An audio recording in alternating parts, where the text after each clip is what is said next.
ពេលខ្លះទំនេរមិនដឹងធ្វើអីក៏ចេះតែរត់នេះរត់នោះធ្វើឲ្យបាត់ទំនេរអញ្ចឹងណាដូចខ្ញុំថ្ងៃនេះអញ្ចឹងគឺឃើញមានពោតស្ងោរមួយនៅសល់ក្នុងទូទឹកកក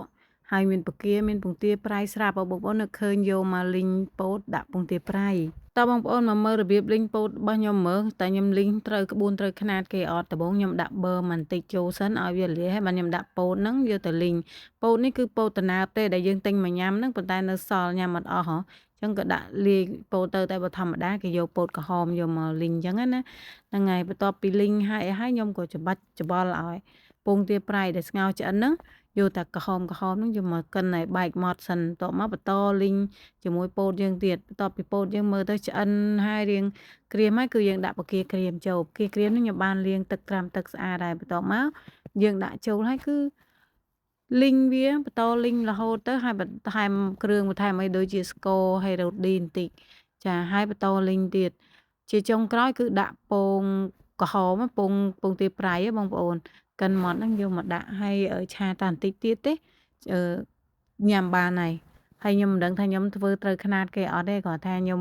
ចេះតែត្នេចេះធ្វើអញ្ចឹងណាបងប្អូនបើសិនមានចំណុចខ្វះទាស់ត្រង់ណាអីជួយខមមិនប្រាប់ខាងក្រោមផង ពោតលីងពងទាប្រៃផ្កាក្រៀមរួចរាល់ហើយក៏បានទៅខាងមុខផ្ទះបងប្អូននេះមកមើលដំណាំរបស់ខ្ញុំយកកូនជ្រូកកូនអីដែលក្មេងៗគាស់យកលុយហើយហ្នឹងគឺខ្ញុំមិនអោយបោកបំបែកទេគឺខ្ញុំយកមកដល់ខ្ញុំចោះប្រហោងខាងលើហើយខ្ញុំដាំដំណាំដាំផ្កាដាំអីចឹងលម្អចឹងណាបងប្អូនហើយបន្ទាប់មកខ្ញុំក៏រៀបចំញ៉ាំពោតហ្នឹងបង្ហាញបងប្អូនហើយ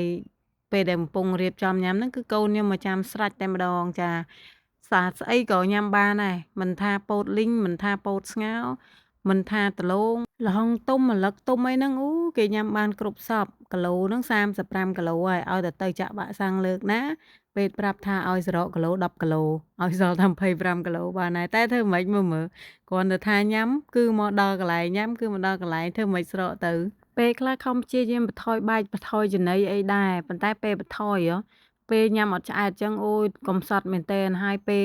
ដែលប្អូនគេផ្សេងទៀតញ៉ាំមិនទាន់អស់ចឹងគឺទៅដដើមគេហើយចឹងពិបាកណាស់ឲ្យមកឆ្អែតហ្មងទៅខ្ជិលសម្រកខ្ជិលអីតាមតាណាហ្មងទៅរឿងពាក់ព័ន្ធជាមួយកូនស្រីខ្ញុំនេះមានច្រើនទៀតបងប្អូនចង់ដឹងខមមិនខាងក្រោម